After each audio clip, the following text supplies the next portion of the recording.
When you need the strength to carry on, you've got me to turn to.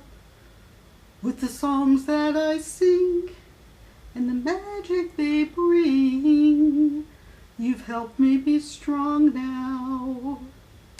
My song sets you free, but who sings to me? I'm all alone now. Who sings for Songbird? Hi. Hello everybody, Ally Waldman here. And I thought a sad song was necessary because it's been kind of a sad week. And while I was not exactly looking for a songbird, I was looking for some help. Fortunately, I found it. Just to catch everybody up to speed, this is Sunday with Ally Waldman here, your Barbra Streisand weekly videocaster. It is November 25th, 2012, and this past week found your humble videographer in the hospital. And it was quite a scare, actually, without going into too much detail. I had a blood clot in my bladder, and it wasn't pretty. And it was kind of serious, and it was kind of dangerous. Fortunately, I am here to tell you that I have survived. And I would have sung I Have Survived, except it's not a Barbra song. But I'm well again. I'm getting better day by day. I got out of the hospital on Friday. I got into the hospital on Tuesday, or rather Wednesday, actually. No, Tuesday. God, I can't even keep it straight. It was not a pleasant experience, but I came out the other side, and I'm here, and I'm well, and I'm happy to share my Barbra enthusiasm with you and the Barbra news with you. And thank you to everybody who sent me well wishes and who have prayed for me. I appreciate it. I really, really do. And I do believe that all that good karma is helping me to survive and to live to do future Sunday with Allies. So let's get into Barbra news, okay? 2 minutes and 40 seconds of my Michigas is enough. So this week we got some interesting information about Barbra. We found out from Willie Nelson that he has had a dream come true because he has sung a duet with Barbra that's going to be on her upcoming duets album. He was on The View, and he told the ladies there that singing with Barbra had always been a dream of his, as a 20-year-old dream, and he finally was able to do it. He said it was an original song. He didn't give away the title, but presumably it's something, he said he thought it was pretty good, so let's hope that Willie is right. And I don't think we're going to be seeing duets till probably next September at the earliest, but at least we now know that Willie Nelson is definitely one Barbra has racked up. We also got news this week, a little further information about the Back to Brooklyn concert tour. It turns out that as successful as I said it was last week, it was even better than that. I mean, according to Billboard, I'm reading from Billboard now, the Live Nation produced concerts generated more than $31.3 million in box office from 10 concerts in 9 markets. That does not include Brooklyn. Brooklyn still has not reported in. They're like, the state of Florida not reporting the election results for some reason. So clearly the concert tour was a huge success. And whether or not, some of us saw empty seats or thought that it wasn't a sellout, the show was very successful. And it's number 1 on the Billboard charts, and I'm sure at the end of the year it'll still be one of the top selling concert tours of 2012. By the way, Richard J. Alexander kind of made a little comment on his Facebook page that he might have a upcoming gig in London, a last minute thing. I don't think it's Barbra, but it could be. It could be that Barbra's agreed to do back to Brooklyn in London for Christmas, which I had heard and told you guys about a long, long time ago. And if that was the case, maybe Richard just recently got the call to clear his schedule for a couple of weeks in England. Who knows? It could be something entirely different. It could be Kristen Chenoweth or some other act that he works with. Intrepid Reporter, I had to share with you.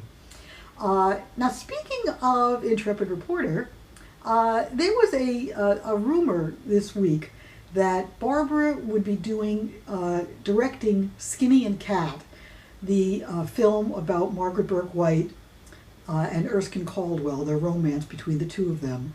That she would be directing that film in January of this year, of January 2013. Friends, that's ridiculous. It's completely ridiculous. First of all, the next thing Barbara's going to do is Gypsy. Book it, stick it in the bank, it's going to happen. Gypsy is next. Barbra will spend at least 6 months doing pre-production on Skinny and Cat. There's no way she's going to direct a movie without first having done a lot of prep work. That's just the way she is. So the idea that she would be doing prep now for a film that would start shooting in January is just a little bit unbelievable to me. So I choose to say it's misreporting by some other people. Skinny and Cat also does not have a studio yet, and it doesn't have financing yet. Barbra said way back in June that even though she had Colin Firth and what's the actress's name? Cate Blanchett. Even though she has Cate Blanchett to play Margaret and Colin Firth to play Erskine, two big stars, two Oscar winners, she said in June she did not have the financing, and she was going to have to get on the phone and work as one of the producers of the film to get the financing for the film. So Skinny and Cat is not happening so fast. So forget about that. Gypsy, on the other hand, has the financing, has the producer, Joel Silver and Barbra, has a studio, Universal, and I think we're going to, I know I've been saying this for the longest time, but we know for a fact that the script has been turned in by Julian Fellows. Barbra and the team have been reading it. They're satisfied with it. They like it. They're probably making some changes to it. But I think we're going to definitely hear something very, very soon. Possibly in the publicity for Guilt Trip, Barbra will talk about her next project, which I'm certain is going to be Gypsy. Now, let's talk about the Guilt Trip, because we are getting really, really close, folks. It's only about 3.5 weeks away now. December 19th in America, Guilt Trip opens. We saw another commercial pop up. I've been seeing commercials on Bravo, also on the CBS Monday night comedy lineup, Two Broke Girls, How I Met Your Mother, Mike and Molly. All through that, they were showing the Guilt Trip commercials, which makes sense. I mean, it's a comedy, and they're showing it during comedy shows, appealing to that demographic. I also saw it on Top Chef Seattle on Bravo. So I think that's all very, very good signs. We're starting to really see a lot of promotion now for the Guilt Trip. Somebody, Lily Sage, put together all the different clips, and if you go on Facebook and you link onto Lily's site, Lily's page, you'll be able to see her 4-minute mashup of all the highlights from the Guilt Trip commercials and trailer. It's very, very good, and it's a lot of fun to watch it. There is, like I said, there's a lot more Guilt Trip stuff coming in the next few weeks. Watch for publicity. Watch for the announcement of possibly appearances by Barbra or Seth, or possibly clips of the two of them together from some kind of a press junket. There will be more stuff, and we're like right in the heart of it now. Also, there have been a few different images that have come out. Some new photographs have come out, including a really cute shot of Barbra as Joyce wearing this pink t-shirt with a brown sweater. Very, very cute. She looks wonderful in this movie. Can't wait to see it. Cannot wait to see it. Now, just to, share a little bit more Barbra information. I've been reading the William Mann book, Hello Gorgeous. I've been reading it very slowly. Please forgive me. I've been meaning to read it faster, but life keeps getting in the way, and things keep getting in the way. But I like the book very much, and I will give it a positive review when I finally get around to reviewing it. I like the way Mann is concentrating on the first sort of 4 years of Barbra's career. And it's really, really fascinating to realize how early on she realized that she needed to be more than just a singer or an actress who sings. She needed to be a personality. And a lot of, according to Mann's analysis, a lot of the Barbra kooky, thrift shop, secondhand rose stuff was a bit of an act to get her name out there, to get her name in columns, to get people talking about her. And it worked. It worked. It established her as a interesting character, and she backed it up by appearing on shows like PM East and Johnny Carson, The Tonight Show, and with Orson Bean. And she was funny, and she was kind of kooky, and she did have this sort of effervescent personality and this natural sense of humor that came across and helped create the image of what Barbra Streisand was in 1963, which was right on the brink of her becoming Fanny and Funny Girl in 1964. So it all played together. Now, of course, I don't know, his book ends with Funny Girl, but as we know, after 64, 65, 66, 67, Barbra metamorphosized. She became more glamorous. She was on the best dressed lists. She went into high fashion. She changed her style and became a different kind of personality, lost the thrift shop look, and then emerged as a movie star with Funny Girl. So you see this wonderful sort of progression. And the thing that I think is so fascinating about Barbra is while some of this, like I said, was the realization that you are a brand and you are selling yourself and you are convincing people of who you are and what makes you special. But unlike somebody, let's say, like Madonna, Barbra is much more of a natural. She's naturally funny. She's naturally interesting. She's a natural personality. She doesn't have to create the illusion of being an interesting woman. All she has to do is appear. And I think we all saw that in all the years of all the interviews. But even as recently as the Back to Brooklyn show, Barbra in the spotlight is fascinating. Just watching her and listening to her and hearing what she thinks and her little asides and her little comments during the Ask Barbra section. Some of it's scripted, but a lot of it's not. A lot of it's just her sense of humor. And there's a great moment that was captured in the Hollywood Bowl shows. I don't know if I mentioned this last week, but if you go to YouTube, the interaction between her and Jason during the last Hollywood Bowl show was just fantastic. And like I said, completely natural and completely charming. And so that's very, very, those moments are nuggets, joys, some things to really capture. And we have them. Thank God for YouTube, Liza Minnelli once said, and that's entertainment, thank God for film, because film can capture a moment. Well, now, all these years later, I think we have to say thank God for YouTube, because YouTube is taking all of these disparate, separate numbers and moments and putting them all together in a place where we can all share and appreciate Barbra. So we're very, we're kind of the luckiest people in the world right now, not counting broken wrists and, blood clots and other problems.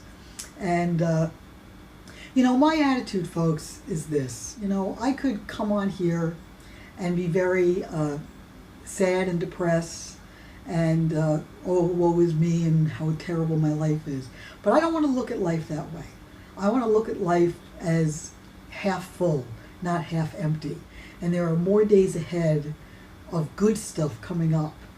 And I survived, maybe one of the reasons I survived this recent trip to the hospital was to see what's going to happen next, to see the guilt trip, to be around for Gypsy, to be around for future episodes of Sunday with Ally. I don't know. You don't know. None of us know for sure whatever God's plan is. But I choose to be positive and to be and to embrace life. And I hope that doesn't come off as too preachy. But that's how I feel. And I feel it every time I turn on my iPod and I listen to Barbra sing. And I turn on a video and watch one of her performances. That's what I get from Barbra. Inspiration and encouragement and sustenance, So I feel very fortunate in that way. And just, as an aside, I hope if you don't mind my saying so, I want to shout out to a couple of people who were very, very supportive of me during this recent episode, starting with John McCachran, my friend who took me to the hospital, my husband Leslie, my sisters Ellen and Shelley and Meryl, my brother Mitchell, who all were, stood by me and took care of me. And it means a lot. It really does mean a lot to have those people in your life when things aren't going well. And to the people at University Hospital who helped me, Fong, my nurse, who thought I was one of the most interesting people she ever met when she found out about Barbra Memories, which, by the way, is still for sale at the book patch. Barbra Memories, now's the time to go buy it. The book all about Barbra fans. And there's other books there too you could buy while you're there. There's the Barbra Movie musical book, there's Between the Grooves, and remember, this is the holiday season. Now's the time to buy for the Barbra fan in your life. And I got a funny little aside story to tell you, and this is completely, you guys gotta laugh. When I was in recovery after my procedure, and the doctor told me that I was fine and that everything was okay, and they hadn't found anything bad, and that I was going to, be okay. As I was recovering, I heard in the background, Dr. Streisand's patient is here. It was Dr. Streisand looking at the patient, and I was like, Dr. Streisand? Dr. Streisand? What, there's a Dr. Streisand here? Well, guess what? There is. At University Hospital in Coral Springs, there is a urologist by the name of Dr. Streisand. I think it's Dr. Norman Streisand. And he's Barbra's cousin. And I kind of knew that. I had heard about it secondhand. Of course, I was not in a position at that point to introduce myself to Dr. Streisand. But I did see him. As I was leaving recovery as they were wheeling me out, I did see Dr. Streisand. So, small world, right, guys? I mean, who would have ever known? If I had known that he was there, I would have brought a copy of Barbra Memories and given it to him as I was being wheeled out of the recovery room. Wouldn't that have been a hoot? Anyway, as we look forward to next week and what's going to happen with Guilt Trip, I am going to put all of this other stuff out of my mind. I'm not going to mention it again. Like I said, thank you so much for everybody who sent me good wishes. I feel very, very positive. I think that only good things are going to happen for the rest of the month of November and into December. And mark this on your calendars, folks. December 27th is my birthday. And I plan on being around for my birthday. I plan on celebrating with all of you. Maybe we'll have a party online. And my God, you know how old I'm going to be? I don't even want to say so. Gosh, this is 2000. I'm going to be 56 years old. Can you believe it? 56. Where has the time all gone to? Haven't done half the things I want to. Oh well, we'll catch up some other time. Actually, we'll catch up next Sunday with Ally. Because I'm going to cut this one short, folks, so I can get it online. And I look forward to seeing you all next week. And until then, this is Ally Waldman, Sunday with Ally, the Barbra Streisand Videocast, signing off. and I'll see you next week. Bye-bye.